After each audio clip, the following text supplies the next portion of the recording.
আসসালামু আলাইকুম আমার প্রিয় শিক্ষার্থীরা, কেমন আছেন? আশা করি সবাই ভালো আছেন। আমি আল্লাহর রহমতে অনেক ভালো আছি। তো আজকে আমরা যে বিষয়টা নিয়ে কথা বলবো সেটা হচ্ছে মাইক্রোসফট অফিস ওয়ার্ডের ইনসার্ট মেনুর বুকমার্ক নিয়ে। তো বুকমার্ক নিয়ে আসলে কী করা হয়, ধরেন কোনো একটা স্পেশাল জায়গা আমার খুব ভালো লেগেছে, এটা আমি পরবর্তীতে আবার পড়তে চাই বা আমি এটা খুঁজে বের করতে চাই, তখন আমরা এই বুকমার্কটা দিয়ে রাখি যাতে খুব ইজিলি আমি এটা খুঁজে বের করতে চাই। তারপর আমরা এটা প্র্যাকটিক্যালে দেখি। চলুন বন্ধুরা, কীভাবে এটা করা যায় দেখি।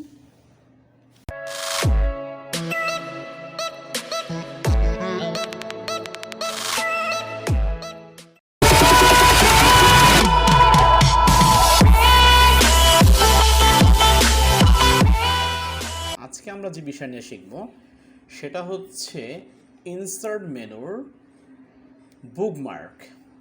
তো সবাই দেখতেই পাচ্ছেন যে আমি এখানে একটা কবিতা লিখেছি, টুইঙ্কেল টুইঙ্কেল লিটল স্টার। তো ধরেন ফর এক্সাম্পল যে আমার এই লাইনটা খুবই ভালো লেগেছে, টুইঙ্কেল টুইঙ্কেল লিটল স্টার, এই 5 নাম্বার লাইনটা। তাহলে আমি এই 5 নাম্বার লাইনটা সিলেক্ট করলাম। সিলেক্ট করে যদি আমি এই যে বুকমার্ক দেখছি এখানে ক্লিক করে আমি যদি এখানে লিখি ফিফথ, FIVETH, তারপরে আন্ডারলাইন LINE। আর সবাই মনে রাখবেন যে আমাদের এখানে কিন্তু নাম্বার দিলে হয় না, ধরেন 1 2 এটা লিখলে হয় না, সেই জন্য আমাদেরকে ফিফথ লাইন লিখলাম, ধরেন অ্যাড দিলাম। আবার আমার এই কবিতার ভিতরে এই লাইনটা একটু ভালো লাগছে, যে twinkle twinkle all the night, এটা ভালো লাগছে। তাহলে আমি আবার এখানে বুকমার্কে ক্লিক করলাম।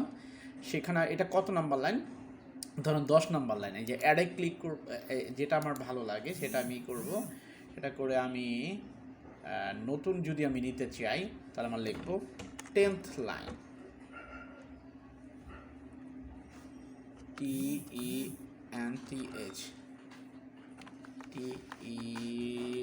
TENTH underscore line. তো আমি যখন এড দিই তাহলে দেখেন এখন যদি আমি খুঁজতে চাই তাহলে আমার কী হবে, আমি যদি বুকমার্কে ক্লিক করি আমার এখানে 2টা লাইন আছে, তাহলে আমি যদি 10th লাইন দিয়ে যদি আমি গো টু দিই, দেখেন আমার এই 10th লাইনটা খুঁজে বের করে দিল। তো এইভাবেই বুকমার্ক করে থাকে। আবার যদি আমি 5 নম্বর লাইন যেতে চাই সেটা আমাকে 5 নম্বর লাইনে বের করে দিবে। তো এইভাবেই বুকমার্কের কাজ করা হয়। আপনাদের অসংখ্য ধন্যবাদ। যদি আপনাদের কোনো কোশ্চেন থাকে আমাকে করতে পারেন।